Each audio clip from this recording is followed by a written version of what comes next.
Welcome to Government Contracting Weekly, sponsored by AOC Key Solutions Incorporated. Government Contracting Weekly is the only television program devoted exclusively to the competitive and dynamic world of government contracting.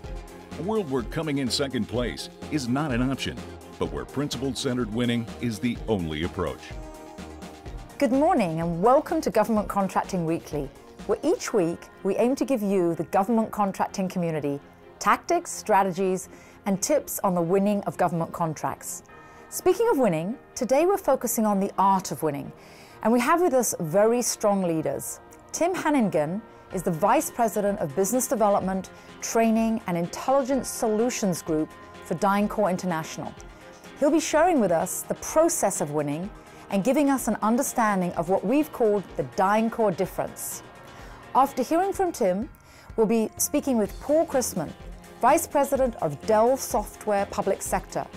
Paul will be sharing with us his thoughts on marketplace opportunities, as well as what they're looking for in small business partners. There's a lot to cover, so let's get right to it.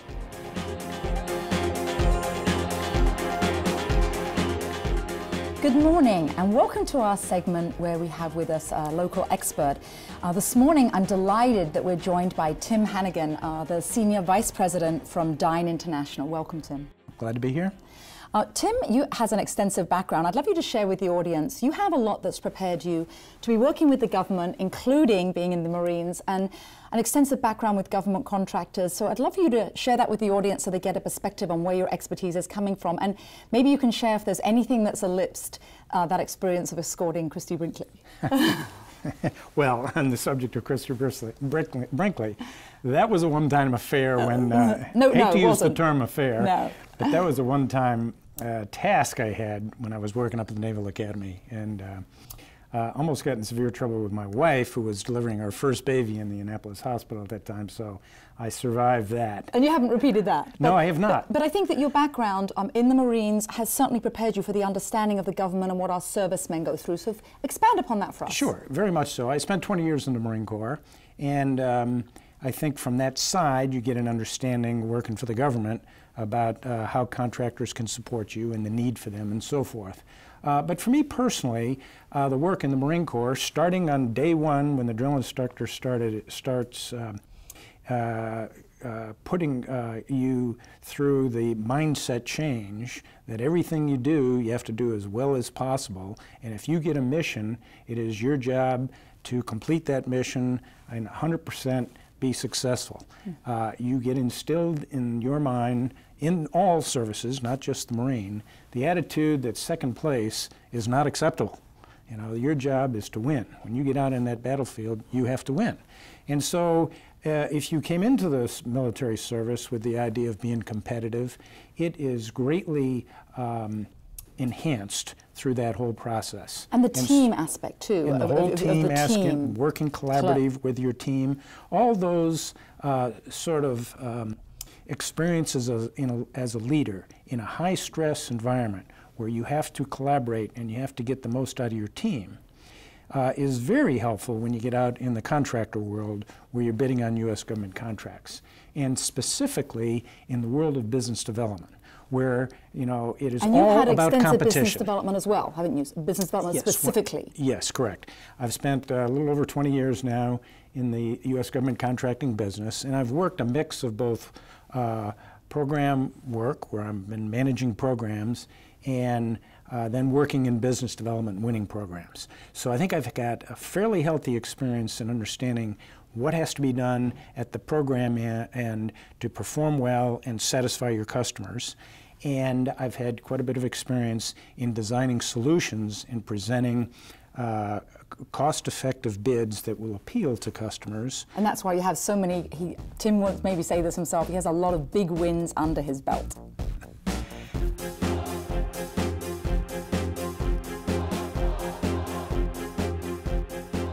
So most government contractors, obviously as successful as Dyn International, have the basics down as to the process of winning government contracts. However, there are nuances that make sure that you win. The process isn't as important as knowing what aspects of the process and how to go about it to win. It's like, what do they say about a resume? You know, you've got to have it, but it's never going to get you a job. There are special and unique aspects to that process that help for a win. What do you see that they are, Tim? Well, I think it starts with, even before you get the processes, with good program performance. Mm-hmm. Companies have to have good program performance. If they're winning programs and they're not performing successfully on the programs, then you might get a round of successes and bids, but you're not going to get that second round. So you're actually saying start before you actually get into the proposal. You've got to look at your performance and focus there so that your track record is one that is will win future. Every one of these bids requires proposal requirements from the government, requires a past performance. You have to explain that, and then the government will go check.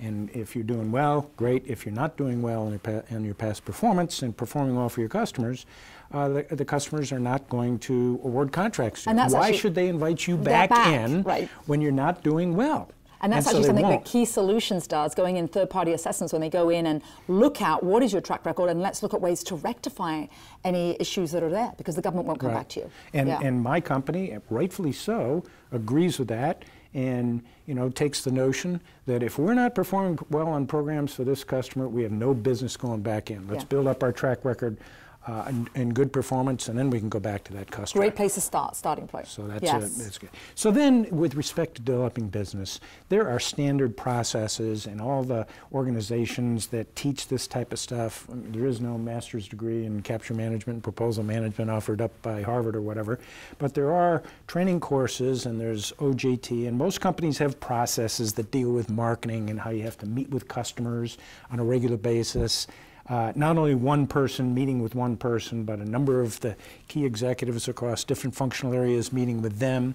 There is no one customer. There's a number of different people in that customer who are jockeying for position to have a say in the evaluation. So you have to know all of those sides of things. A lot of marketing. If you're the incumbent, you need to be talking regularly with the end customer that you're working with on a regular basis. But everything starts with customer insight. If you know what the customer is looking for, then you have a much better chance of designing a solution. So then you go into the capture phase, and capture phase is all about solution development, and that means you have to develop a win strategy and a concept of operations and assess the competitors, get some sensing of what their pricing is going to be and a price to win. And price is very sensitive right now. What are you doing specifically in terms of pricing and pricing to win? And that brings in, of course, LPTA. Any tips for our audience there? I think the first thing is you have to know what the customer is looking, how sensitive that pricing. If they say it's a low price, technically acceptable win, you know that's the #1 evaluation criteria. You still have to provide a technical management solution. So you design your technical management solution so that it meets low price. And that's a change from where things were in times past, where people designed a technical management solution, and then they would build that up real good, and then they'd turn to the pricer and say, price this out, and that's your solution. And now it's totally 180 the other way. The other direction. Figure out what that price is, design the solution to the price. You can still be innovative, and probably have to be innovative and creative in your technical management solution. But it's not to put a gold veneer over your technical management proposal. It is to drive down that price. Little mind shift that a lot of contractors are going through. And that's an expertise I guess you've refined then, haven't you? Well, yes, we work at it. Yes. There is never no stop to where you are on these things. You just got to keep pounding away on things, getting better and better. This is all a quest in the world of business development of how you can improve your technical performance, lower your risk, improve your price. How can you really differentiate from the customer? All at the same time, actually, concurrently. Yes. Right, and getting back to your processes, there's that proposal that you have to write. And you do all this upfront marketing and social, but guess what? That proposal, that's the term paper that you turn in and the teacher grades. And so they're not sitting in on your internal briefings and doing all that stuff.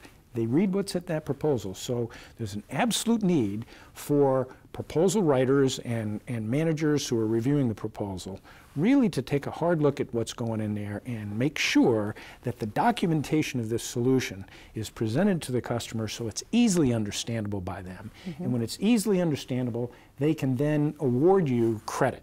They can, say, yeah, this is good, understand it. Yeah, Elliot Branch, actually, we had on, he's on the board of NCMA, and he's a Navy, and he actually said that exact point. He said, it's amazing how many government contractors don't read the directions and give us exactly what we want, and that's what you're saying, you're able to do it. That's exactly right. Yes. That's exactly right. So that's a critical piece. You have to be good across all those. You get the question all the time. It's more important to market, more important to capture.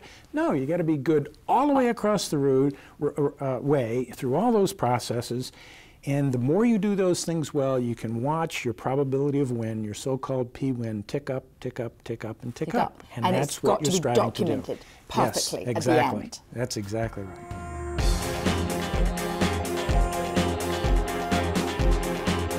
So in this ever-competitive government contracting milieu, there are government contractors who are succeeding and actually are going to, as you said, they're going to thrive and they're going to be able to deliver for the government. It's so important to have differentiators, both in terms of what you're focusing on internally, who you're looking to hire, how you're moving forward. Share with our audience, Tim, at DynCorp International, what are your key differentiators? Well, this is the heart of the matter, and I'm glad you asked that question. We've covered one. And the first is really focusing on what the customer needs are and getting into the customer however way, in a broad way, and really finding it out. Now, once you got that, you go through this process. Everybody's got processes, but we all know processes are as good as the people you apply to those processes. Who execute. Who get in there. And one of the things about business development, particularly with stuff starting 2 years in advance, government contractors are staffed so thinly that we don't have time. We don't have people who can provide a lot of supervision and constructive guidance to on-job mentoring people. Is out because you have to be cost-effective. Exactly right. Yeah. We have to be cost-effective. And so what we're looking for are people on their own throughout the company, but specifically those people assigned to business development jobs who can operate independently, energetically, without a lot of supervision, who can take a mission order and get in there and make it happen. And help you win, yes. And drive us to win. So you're looking for and want to attract the top-notch business development drivers. That's exactly right. Okay. And that can't stop from the bottom up. It's got to start from the top. And so the CEO has to be 100% behind that. Establishing a culture, and that CEO, a he or a she, if he or she embraces that approach, like any other enterprise activity in an organization, that trickles down. The boss wants this, I'm going that direction. And actually, CEOs often are the best salesmen of the entire firm. Very much so. If they set that tone, yes. If they set the tone, we're very fortunate in DynCorp International where I work, where our CEO is 100% behind that. Everybody's keyed in on that, to include the business development people. Fantastic. But in the final analysis, we need that marketing manager who can get out there 2 years in advance, start establishing organized call plans, driving the whole meeting and understanding the customers. Now we go to that capture manager, and that capture manager has to develop the solution. He's got to be innovative, he's got to be creative, he's got to be able to reach into the technical expert. He doesn't have all the answers to all different programs. Nobody can be spread that far technically, the technical spectrum, so they know that. So this is all about reaching in and finding the right expertise, bringing them on the capture team, helping them to present what has to be done, and then removing them so we're not spending a lot of money. And that really is the key, and that is where you said before at the beginning, you open with collaborative. If they can't work together as a great team. Tim, thank you so much. Certainly. Really appreciate all your insights. And I think for our viewers this morning, they get a great insight as to what is a successful government contractor. Thank you for coming from DynCorp this morning. Thank you. I appreciate it, Hillary. Enjoyed it.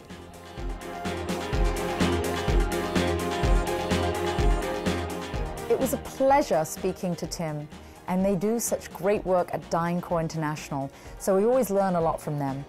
Of course, Dell Software is a great leader in their space as well, and I know you'll enjoy hearing now what Paul Christman has to say.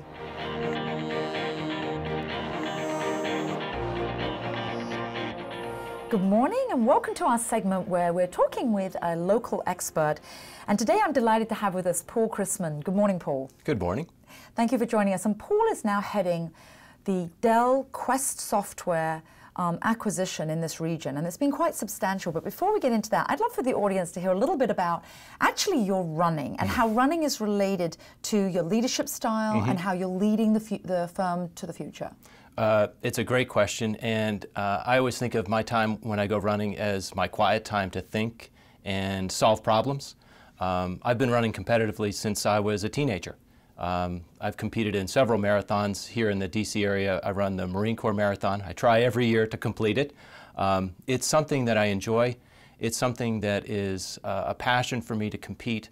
And it reminds me a lot of business. And it ties together my favorite race, which was the mile race, 4 times around the track. It's much like the quarters in a business cycle in an annual first quarter, second quarter, third quarter, fourth quarter.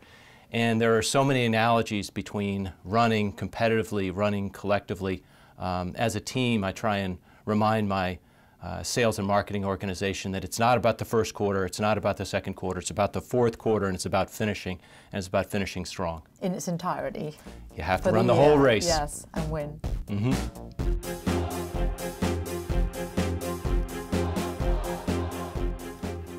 Dell has recently acquired Quest Software, and Paul, there's been some sort of speculation in the marketplace that now Dell is a software company. How would you answer that? I'd say Dell is becoming a more diversified technology company, and software is playing a larger part of that. Dell has made several acquisitions in the software space, but also acquisitions in services as well as other hardware companies. Dell's objective is to satisfy more completely the needs of its customers, and it realized several years ago that supplying hardware alone wouldn't be sufficient. So there have been a number of acquisitions in services. Several years ago, Dell acquired Perot Systems, and subsequently the software portfolio has been built out. Dell's acquisition of Quest is really the foundation of the software division that is coming online at Dell. And why is that for the future in terms of strengthening your market ownership as well? It's really about delivering complete solutions. And that's end-to-end. End-to-end, and in a way that solves more customer problems more completely. And it also enables customers to have one person or group responsible for the solution. And differentiation in the marketplace vis-a-vis your competitors? It is also an opportunity for us to compete with larger players, and also an opportunity for us to compete more effectively with much smaller players. And between those two things, the acquisition of the hardware, software, and services together is really the Dell strategy.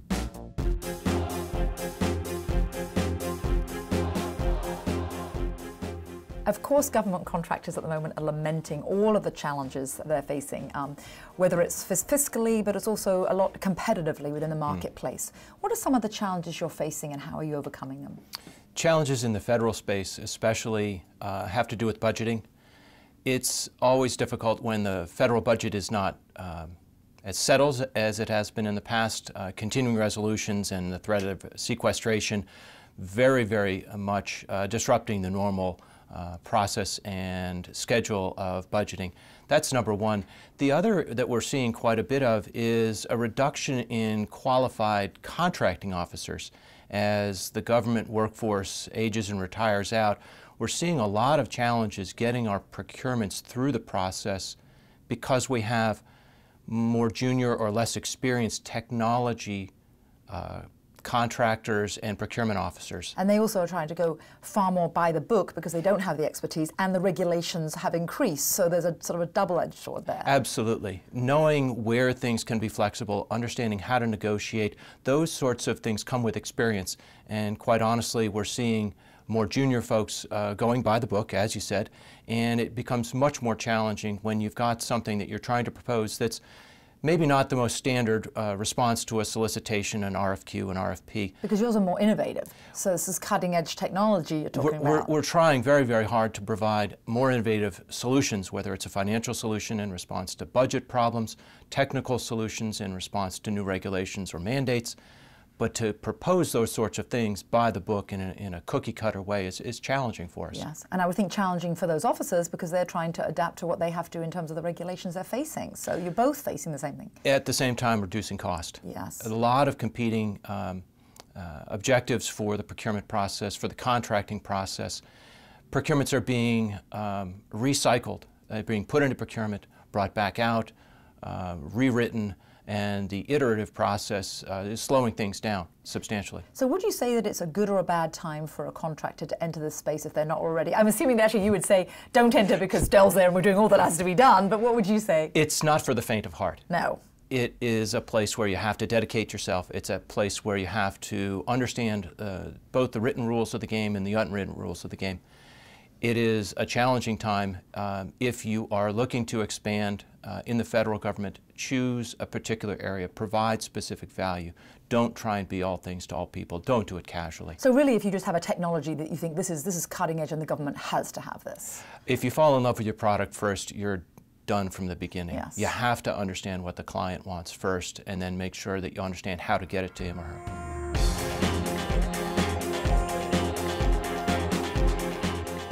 The entire IT marketplace is a vast space. Many estimate that privately and publicly it's somewhere around $3 trillion.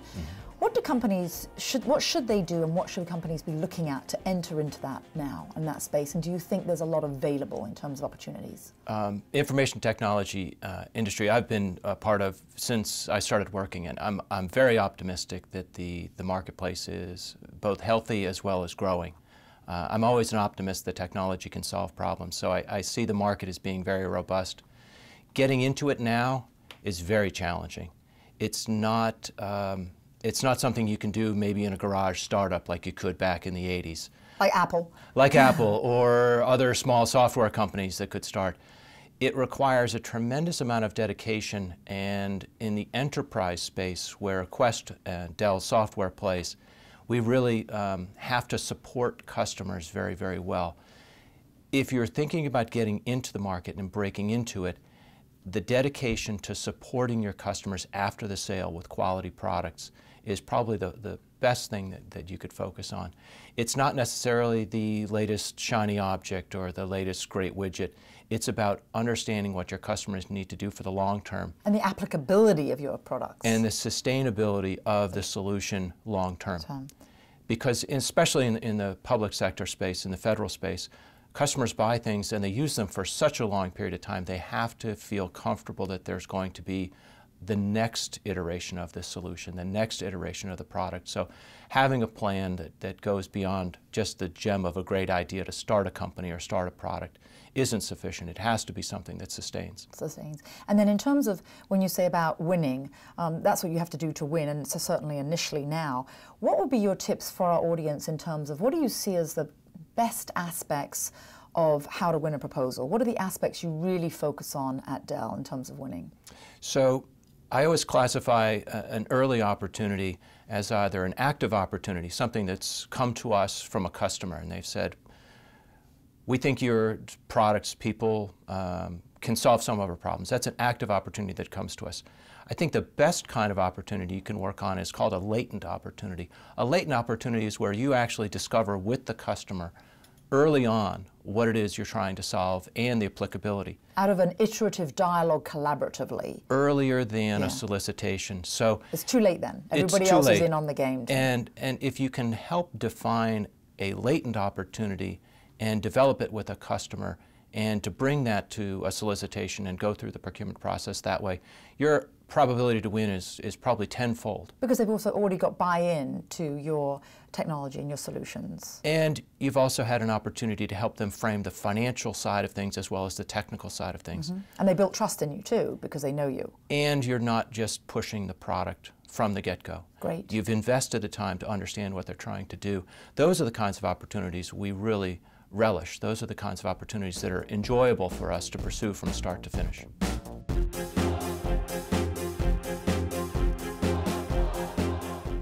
Paul, many members of our audience, they're small business owners. They might be interested in, and it may be very beneficial for you to share with our audience, what does it take to be a partner, maybe a subcontractor, maybe a reseller for Dell? That's a great question. One of the things that Quest, as an independent company, decided many, many years ago is that all of our transactions would be sold through some sort of partner. That might be a GSA schedule holder, that might be a reseller, that might be a minority business. All of our business that reaches the public sector goes through some sort of partner. So as a resale opportunity that's there, one of the things we've done in the last 2 years is to roll out what we call the Quest Partner Circle, which is a program which, as part of Dell, is being combined with the Dell Partner Direct program. Being able to bring in partners early in the sales cycle, being able to bring in partners that may be able to provide services that surround the products that we provide. Those two programs are being converged, and the result of it is going to be a unified program that allows partners to bring value to the sales transaction, either as a service provider or as a reseller or in some way as a complement to what Dell Quest software does. So what sort of criteria are you looking at with those companies? An innovative software that you already don't have, or what sort of? It could be a complementary software solution. It could be complementary services, which we don't provide directly. We're primarily a product-oriented company, and as a software company, we're always looking for consulting services to wrap around the products that we produce. So the services aspect is really probably the most interesting for small companies to partner with Quest and Dell. Yeah, and so that way you're offering the customers, you mentioned that sort of end-to-end solution, and you're improving that at the same time. And bringing niche-specific players into the market that can add very, very particular skills to something like cybersecurity. Something unique.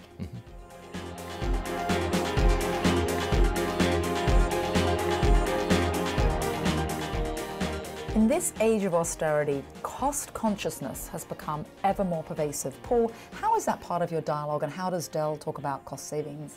You know, that's a great question, because almost every conversation starts these days with, how do I reduce the cost of computing in some way, shape, or form? And at Dell, especially in the software division, we're focusing on a number of aspects. We talk to our customers about extending the life cycle of their software or hardware. We talk about improving the capabilities of what they already own. And it changes us from a product sale into a solution. We're talking to clients about financing alternatives, about changing the way they pay for their software, maybe changing from owning the software to having software as a service, a very popular alternative. So it's very consultative in addition to all the software you're providing. And being a business person, actually sitting down and being less of a technologist and more of a business person, understanding the full impact of the solution, understanding how it gets purchased, understanding how the cost may be recovered, and understanding how all of these things play together for a solution with our clients. And I'm sure that with your clients, I mean, the federal market space, the government's pleased about that, our viewing audience, taxpayer is happy about that, so actually that's really win-win, and I so appreciate you coming this morning, Paul. Thank you very much for joining us. It's been a pleasure. Thanks.